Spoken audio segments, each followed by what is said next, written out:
북쪽의 어둠을 뚫고 탈출한 누나가 사라진 동생을 다시 찾기 위해 모든 것을 걸고 살아내는 숨막히는 실화 드라마입니다. 어둠이 깔린 국경의 밤은 유난히 깊었다.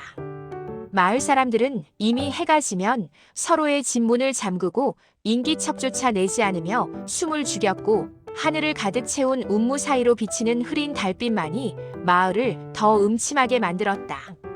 서진아는 그날도 평소처럼 의료소의 불을 조용히 끄고 외투깃을 세우며 문을 잠갔지만 몸에 밴 불안은 도무지 떨어지지 않았다. 며칠 전부터 들려오던 소문들, 누군가가 잡혀갔다느니, 누군가가 고발당했다느니 하는 말들은 그녀의 귓가에 피처럼 달라붙어 하루 종일 떨리는 손을 가라앉히지 못하게 했다. 그녀는 아직 29이었다. 평범한 간호사였고 조용한 성격이었으며 그저 가족을 지키며 살고 싶었던 것뿐인데 세상은 그마저도 허락하지 않는 듯했다. 진아는 좁은 집문을 열고 들어가자마자 작은 등잔불을 켰다. 방 한켠에서는 17살 동생 서민수가 얇은 담요를 덮은 채 잠든 척 몸을 웅크리고 있었지만 그녀는 알고 있었다. 민수는 잠들지 못한 채 하루 종일 불안에 떨고 있었다는 것을. 그녀는 가만히 다가가 민수의 어깨에 손을 얹었다. 민수야. 작은 목소리는 바람 소리에 묻혀 금세 사라졌다. 민수는 그제야 눈을 떠 누나를 올려다봤다. 누나, 오늘도 단속이 있었어. 응. 북쪽 마을에서 몇 명 끌려갔대. 말은 최대한 담담하게 했지만 눈빛은 차갑게 식어 있었다. 민수는 눈을 질끈 감았다.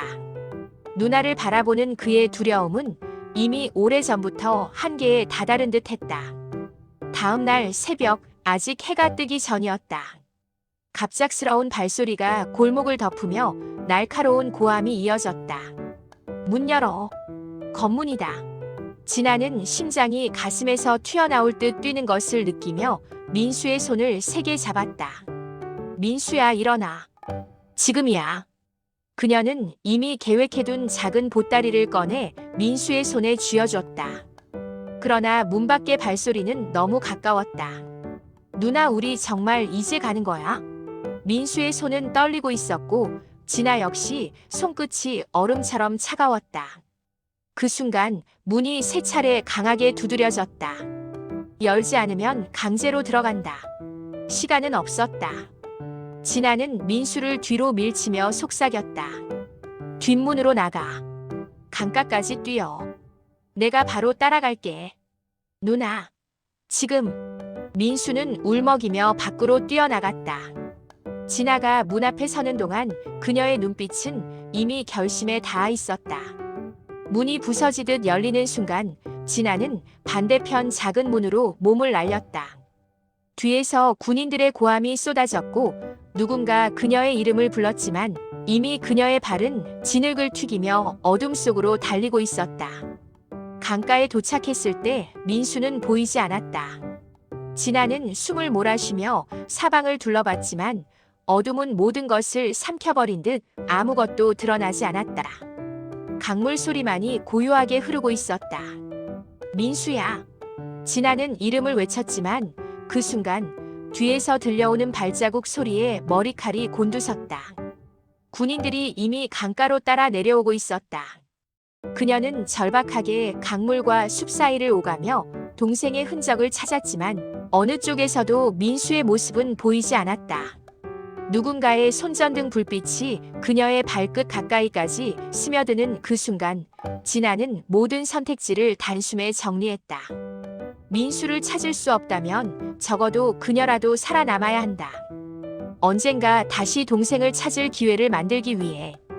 돌아선 순간 군인의 고함이 어둠에 터졌다. 거기서. 진아는 생각할 겨를도 없이 강물 속으로 몸을 던졌다. 얼음처럼 차가운 물이 온몸을 덮쳤고 숨이 턱 막히며 몸이 순간 굳어버렸지만 그녀는 필사적으로 물에서 몸을 굴리고 팔다리를 휘저었다. 총성이 터지고 파문 위로 빗줄기가 스치며 물결이 요동쳤다. 진아는 숨이 멎을 듯한 공포 속에서도 물 아래로 깊숙이 몸을 끌어내렸다. 두 눈은 따가웠고 귀는 울렸으며 폐는 터질 듯 아팠다. 그러나 멈출 수 없었다. 살아남아야 했다. 민수를 다시 찾기 위해서는. 물속에서 버티던 진아는 마침내 수면 위로 올라와 거친 숨을 몰아쉬었고 강물의 흐름은 이미 그녀의 몸을 멀리 떠밀고 있었다.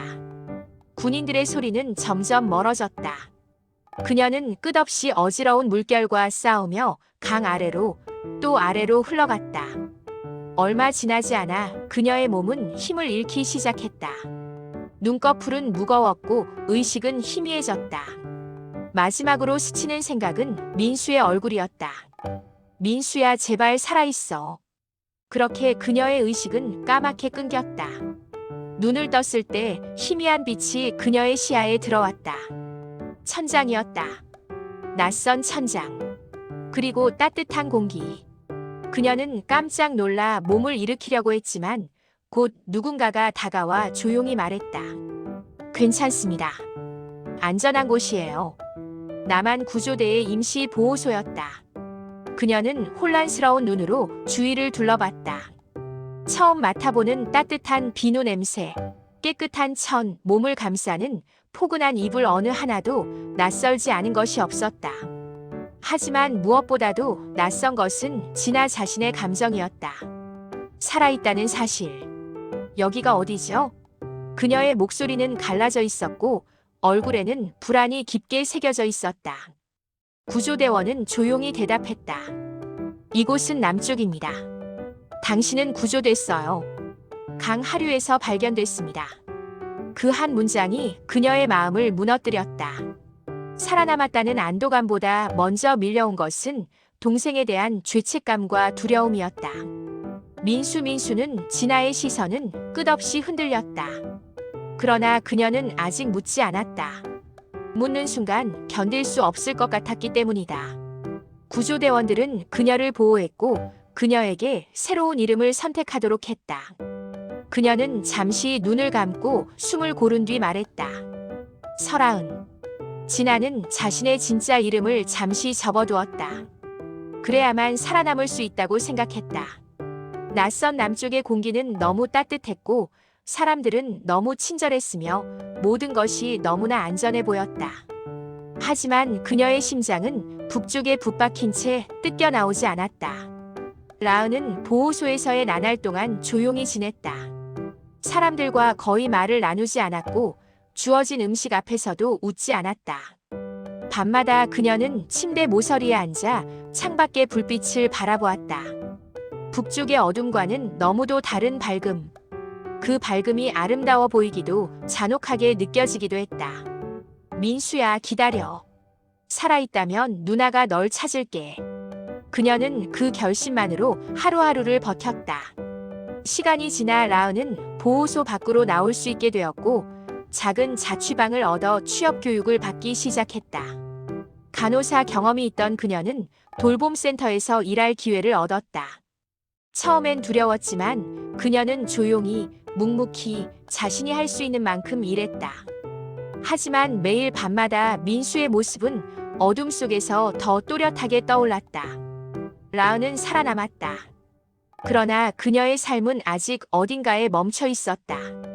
그녀는 아직도 떠나온 그 강가에 서 있는 듯한 기분에서 벗어나지 못했다.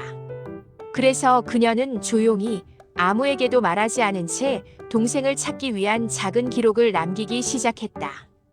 동생과 나누었던 말, 웃음, 마지막 순간, 그리고 잃어버린 흔적까지. 언젠가 민수를 다시 찾을 수 있다면 그때 이 기록이 단서가 될지도 모른다는 작은 믿음으로. 그렇게 라은의 새로운 삶은 시작됐지만 그녀의 마음속에는 언제나 하나의 약속이 살아있었다. 내가 널 데리러 갈게. 어떤 어둠이라도 뚫고 어떤 강물이라도 건너서. 그녀는 다시는 도망치지 않으리라 다짐했다. 그리고 언젠가 다시 만날 그날까지 오늘도 조용히 숨을 고르며 살아내고 있었다.